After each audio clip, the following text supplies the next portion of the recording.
Queridos irmãos, queridas irmãs, as palavras que nosso Senhor acabou de dirigir no Evangelho de hoje, dizendo que não veio abolir a lei, mas levá-la ao seu pleno cumprimento, são palavras que devem nos fazer refletir sobre o sentido mais profundo da lei.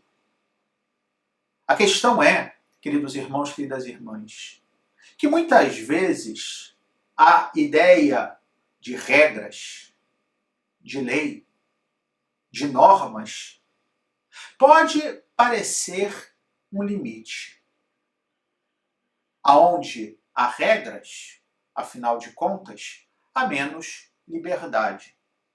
Pois, se eu estou obrigado a seguir uma série de preceitos, isso significa que não posso fazer aquilo que quero. Porém, o que Jesus vem nos ensinar hoje é que, por um lado, sim é necessário ter uma lei. Sim é necessário ter uma referência. Porém, essa lei não é um fim em si mesmo. Não é a última palavra, mas é um instrumento. Um instrumento para nos conduzir à plenitude da nossa existência. Dito de outro modo, talvez um pouco mais simples. Imaginemos que estejamos para comprar uma televisão, ou melhor, hoje, para usar algo que é mais comum, um celular de última geração, um super smartphone. Porém, para que toda a capacidade daquele smartphone seja usufruída, seja utilizada, é preciso saber utilizá-lo. E nem sempre a gente vê isso com frequência, tem muita gente que não sabe usar. Você às vezes tem que ensinar, que a pessoa tem dificuldade, ou talvez que estivesse habituada a um outro modo, enfim. Mas o smartphone tem as suas regras. Daí que, muitas vezes, hoje em dia já não existe da forma como era antigamente, ou seja, que os produtos nós comprávamos com um manual de instruções, mas sim há normalmente vídeos, há sempre algum modo de explicar como se utiliza, como otimizar a utilização daquele produto. Pois bem, a lei de Deus é isso para nós. É um manual de instruções. É o modo como Deus nos ensina a viver a nossa vida de forma plena. Porque aqui está a questão fundamental, queridos irmãos, queridas irmãs. Muitas vezes, a ideia de que não ter regras, que não ter uma lei é um limite para a minha liberdade, é uma ideia falsa. E explico por que é falsa. Porque aquele que não tem lei, aquele que não segue uma regra, no fundo, é alguém que termina escravizado pelos seus sentimentos, que termina escravizado pelos seus desejos. Porque nós, quando não sabemos como usar todas as nossas potencialidades, muitas vezes podemos fazer mau uso daquilo que Deus nos deu. Por exemplo, um exemplo banal, mas que vai nos ajudar a entender um pouquinho melhor. O comer. Deus nos colocou, criando-nos, feitos de alma e espírito, com a necessidade de nutrir o nosso corpo. Sendo nós materiais, é preciso que consumamos matéria para manter forte o nosso corpo. Porém, é necessário, e a lei de Deus nos ensina isso, que a alimentação seja feita com sobriedade. Daí que, por exemplo, né, a própria igreja nos ensina que há momentos em que devemos viver o jejum, mas sobretudo que devemos ser homens e mulheres temperados, ou seja, equilibrados no alimentar, para não cair no pecado da gula. E o que a igreja, o que Deus nos ensina com isso? Que comer é algo necessário. Porém, se comemos de modo desordenado, vamos fazer mal para nós mesmos. E de fato é o que acontece. Quem não modera, quem não controla o que come, para além de, digamos, ganhar uma forma mais redonda, vai prejudicar a sua própria saúde. E não falemos, aliás, do ponto de vista espiritual, porque aquele que não controla o seu comer provavelmente vai ser uma pessoa fraca do ponto de vista da sua vontade e muito mais propensa a cair em outros pecados.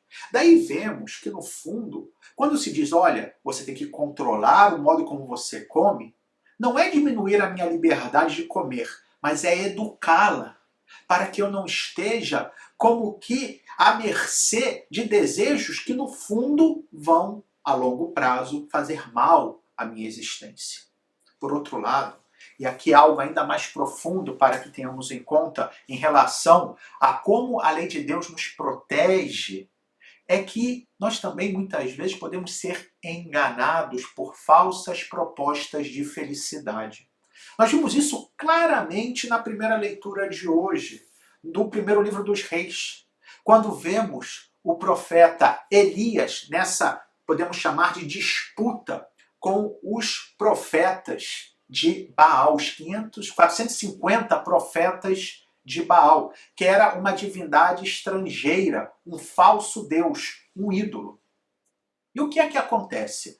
O povo, deixando-se levar pelas falsas promessas, que normalmente são promessas de resultados fáceis e imediatos, abandonaram o Deus verdadeiro, que é um Deus que propõe um caminho de verdade e de felicidade, mas, como Jesus vai nos ensinar no Evangelho, pela porta estreita, enquanto que Baal, podemos chamar demônio, podemos chamar as tentações desse mundo, prometem uma felicidade fácil, imediata, a porta ampla, porém que no fundo é enganosa, que no fundo não traz verdadeira felicidade. E é interessante como o profeta Elias demonstra isso de forma inclusive irônica, quando naquela disputa que diz vamos fazer um sacrifício, vamos colocar aqui sobre a lenha, mas não podemos colocar fogo na lenha, ou seja, para que o sacrifício seja consumido, mas que seja o Deus verdadeiro a vir consumir o sacrifício. E o que acontece? É evidente que os profetas de Baal, que era um deus falso, um ídolo, por mais que clamassem pelo seu Deus, esse não os escuta simplesmente porque ele não existe. Era um falso Deus.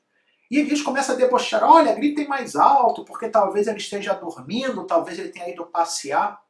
Pois isso que Elias fala para os profetas de Baal, poderia falar para nós com as falsas propostas desse mundo. Tudo aquilo que às vezes a gente vê na publicidade, tudo aquilo que muita gente vê como valor, né? Essas imagens que às vezes os programas nos passam, né?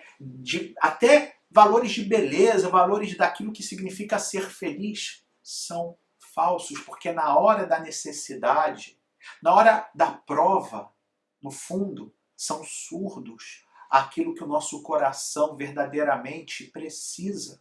E não vão ser capazes de fazer com que nós nos sintamos realizados. Não vai fazer com que nós nos sintamos verdadeiramente felizes, porque são falsos deuses, deuses modernos, mas sempre ídolos, sempre criações falsas que não podem nos salvar. Assim, queridos irmãos, queridas irmãs, que nós hoje possamos dizer, como o Salmo 15 nos convidava, no seu segundo versículo: digo ao Senhor, somente vós sois o meu Senhor. Que somente Deus seja o nosso Deus e que nós estejamos abertos a cumprir a sua lei, que não é, queridos irmãos, uma amarra, não é uma atadura, não é uma algema que nos limita na nossa liberdade, mas ao contrário, é o caminho que nos salva, é o caminho que garante a verdadeira liberdade, porque a lei que seguimos não é a lei de um juiz que nos trata como escravos, mas são as normas, os caminhos do nosso Pai, que nos quer junto dele, felizes por toda a eternidade. Louvado seja nosso Senhor Jesus Cristo, para sempre seja louvado.